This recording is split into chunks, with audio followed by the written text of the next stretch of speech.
Sveiki, mielieji.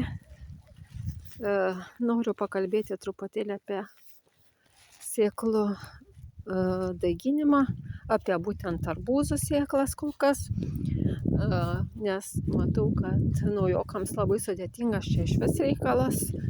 Daug iškyla klausimų, vis rašot, klausėt. Tai apie būtent beicuotas ir nebeicuotas arbūzų sėklytes.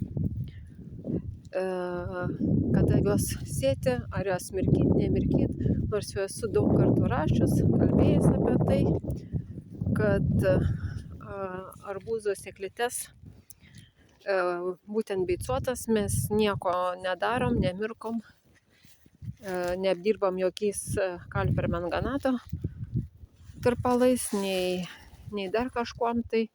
Nes tikrai to daryti nereikia, nes jos jau taip yra paruoštos darbui. O mums svarbiausia dabar yra tos, jeigu nebeicuotos sėklos, tada taip, jas užmerkiam į kalio permanganatą, silpną tirpalą ir palaikama 1 parą ir tada dedame daiginti. O jei beicuotos sėklos, tai iškart dedam mirkyti. Dar jums vienas klausimas iškyla, jeigu jūs sodinsite lauke daigelius, tai kada pradėti daiginti sėklytes? Tai jei auginsit daigelius lauke, tiksliau pasakius, ne daigelius, o pačius augalus, ar ne? O daigelis, tai mums reikia iš anksto užsiauginti juos stiprius. Nes, galima aišku sėti tiesiai ir į žemę, kaip ir agurkus, alyvams sužydėjus, bet labai suvėluoja derlius ir labai būna nedideli arbūzai. Man tas variantas nepatiko, tai mes šio būdo nebenaudojam. Tai dabar šiuo metu, jau daug metų, mes tik tai sėklas daiginame balandžio mėnesį, kad užaugtų daigeliai. Ir daigais tiesiog sodiname lauke į lysvę ir ten auginame. Tai va, taip kad jei norit auginti lauke daigelius, tuos augalus, o daigus turite vietos šiltnamyje kažkur tai ar ne, galite auginti, tada jau pats laikas dėti sėklytes ir daiginti.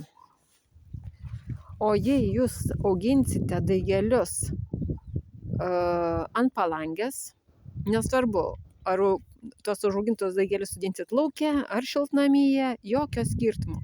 Bet mums tos daigelius vis tiek reikia kažkaip užauginti. Tai va būtent šiuos, jeigu auginsit ant palangės, tai tikrai dar labai anksti ir patariu neskubėti. Ir tiesiog balandžio pabaigoje tik pradėti daiginti.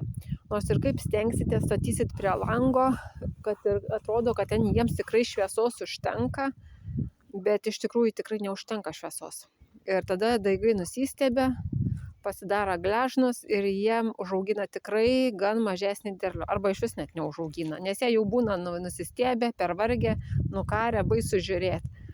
Ir dar viena taisyklė, jeigu jau pradėjome apie daigelius kalbėti, tai nesėkite šitų arbūzų į mažas taras ir nesėkit jų kaip aguonų. Ten pripila, mačiau vienoje grupėje ten prisėta į mažučius tokius indelius, ten nežinau, ir kaip aguonų privaryta ten viens prie kito, tai kas ten iš jų gali būti?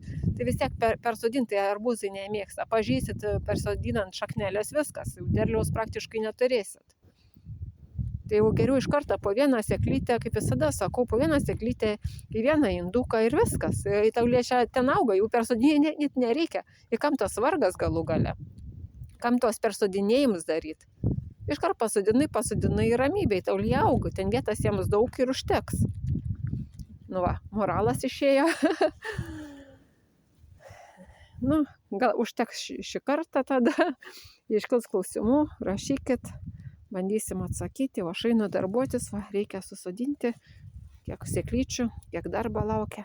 Tad visiems sėkmės ir iki.